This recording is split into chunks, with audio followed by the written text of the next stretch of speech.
नमस्कार दोस्तों, मैं आज प्रस्तुत हूँ महाभारत की कथाओं के साथ। पहले यह जानते हैं महाभारत क्या है। महाभारत विश्व का सबसे बड़ा महाकाव्य ग्रंथ है। इसमें लगभग 1,10,000 श्लोक हैं। महाभारत में ही भगवत गीता सन्निहित है। महाभारत को महर्षि वेद व्यास जी ने लिखा है। तो आइए शुरू करते हैं। चैप्टर 3 का टाइटल है विदुर, कुंती और भीम। अंबिका से धृतराष्ट्र और अंबालिका से पांडु नाम के पुत्र पैदा हुए। विचित्र वीर्य इन पुत्रों के जन्म के पूर्व ही स्वर्ग सिधार चुके थे। उसी समय अंबालिका की दासी ने भी एक पुत्र को जन्म दिया, जिसका नाम विदुर रखा गया।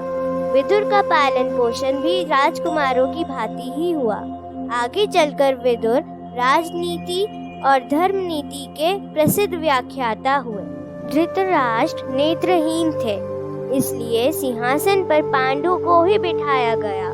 सभी बुजुर्गों को प्रणाम करके वे हस्तिनापुर के राज सिंहासन पर आसीन हुए।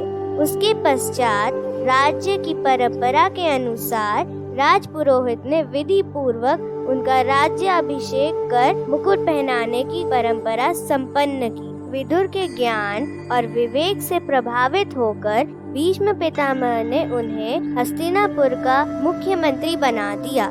जिस समय पांडवों को चौसर खेलने के लिए दुर्योधन द्वारा आमंत्रित किया गया, उसी समय विदुर ने धृतराष्ट्र को आने वाले विनाश से आगाह करते हुए निवेदन किया था कि जुए के इस खेल से दो बंधुओं में शत्रुता बढ़ेगी और कुल का नाश होगा। भीष्म ने गांधार नरेश सुबल की पुत्री गांधारी से धृतराष्ट्र के विवाह का प्रस्ताव भेजा। गांधारी ने अपने पति के नेत्रहीन होने के कारण स्वयं भी अपनी आंखों पर पट्टी बांध ली। कुंती यदुकुल श्रेष्ठ मथुरा नरेश शूरसेन की पुत्री थी। कुंती का पहला नाम पृथा था, परंतु शूरसेन ने अपने निसंतान भाई कुंती भोज को दत्तक रूप में पृथा को दे दिया। तभी से पृथा कुंती के नाम से जानी जाने लगी। कुंती के साथ एक अन्य कथा जुड़ी हुई है। बात उन दिनों की है जब कुंती कुमारी थी। उन्हें साधु संतों और अतिथियों की सेवा करने में बड़ा आनंद आता था। एक दिन दुर्वासा ऋषि उनके यहाँ पधारे। कुंती ने मन से उनकी सेवा की। दुर्वासा ऋषि ने प्रसन्न होकर उन्हें एक ऐसा मंत्र बताया जिसका जप करके वे किसी भी देवता का आवाहन कर सकती थी। मंत्र को जांचने के लिए उन्होंने सूर्य देवता का आवाहन किया। सूर्य देवता के अनुग्रह से कुंती ने कवच और कुंडल युक्त पुत्र को जन्म दिया, लेकिन कुमारी होने के कारण उन्होंने पुत्र को पेटी में बंद करके नदी में बहा दिया।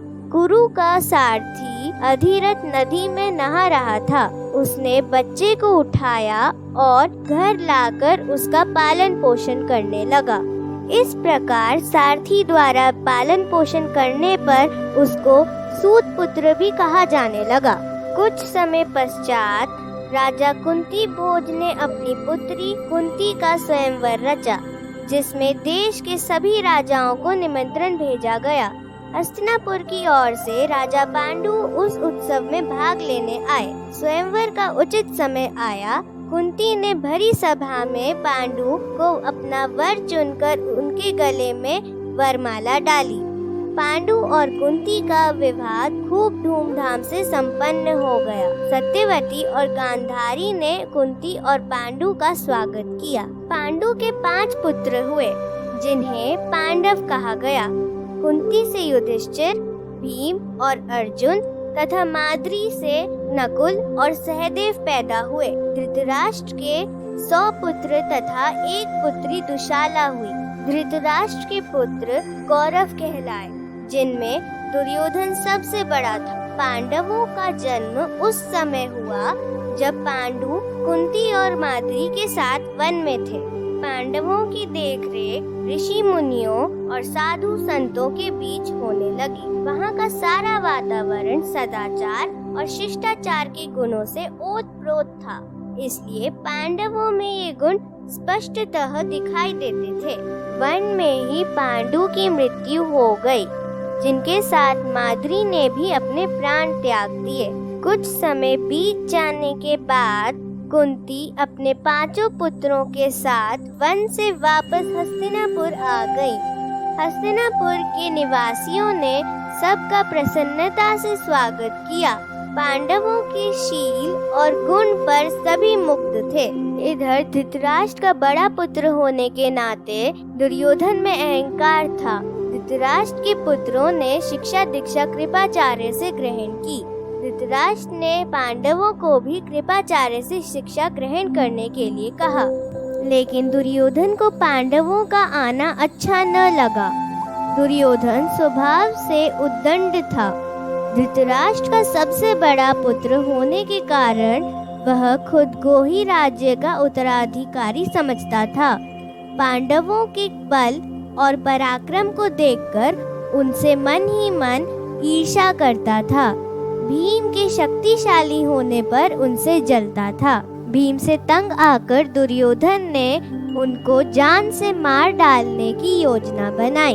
एक दिन उसने पांडवों को जल क्रीड़ा के लिए आमंत्रित किया।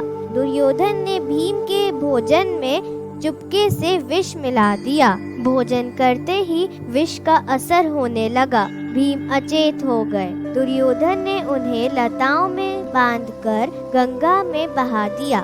कौरव बहुत प्रसन्न थे कि अब उन्हें भीम से मुक्ति मिल गई। भीम जब अचेतावस्था में गंगा में बहते जा रहे थे, तब विषैले नागों ने उन्हें डस लिया। नागों के विष के प्रभाव से भोजन में मिले विष का प्रभाव समाप्त हो गया। जल से निकलकर वे घर की ओर जा रहे थे। चारों भाइयों ने सोचा था कि भीम हम लोगों से पहले घर पहुंच जाएंगे, लेकिन भीम बाद में पहुंचे तो सबको आश्चर्य हुआ।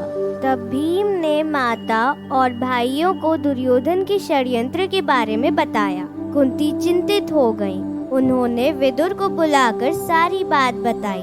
विदुर ने पांडवों को दुर्योधन से सावधान रहने के लिए कहा। मेरे साथ बने रहने के लिए बहुत बहुत धन्यवाद। जल्द ही प्रस्तुत होंगे अगले चैप्टर के साथ।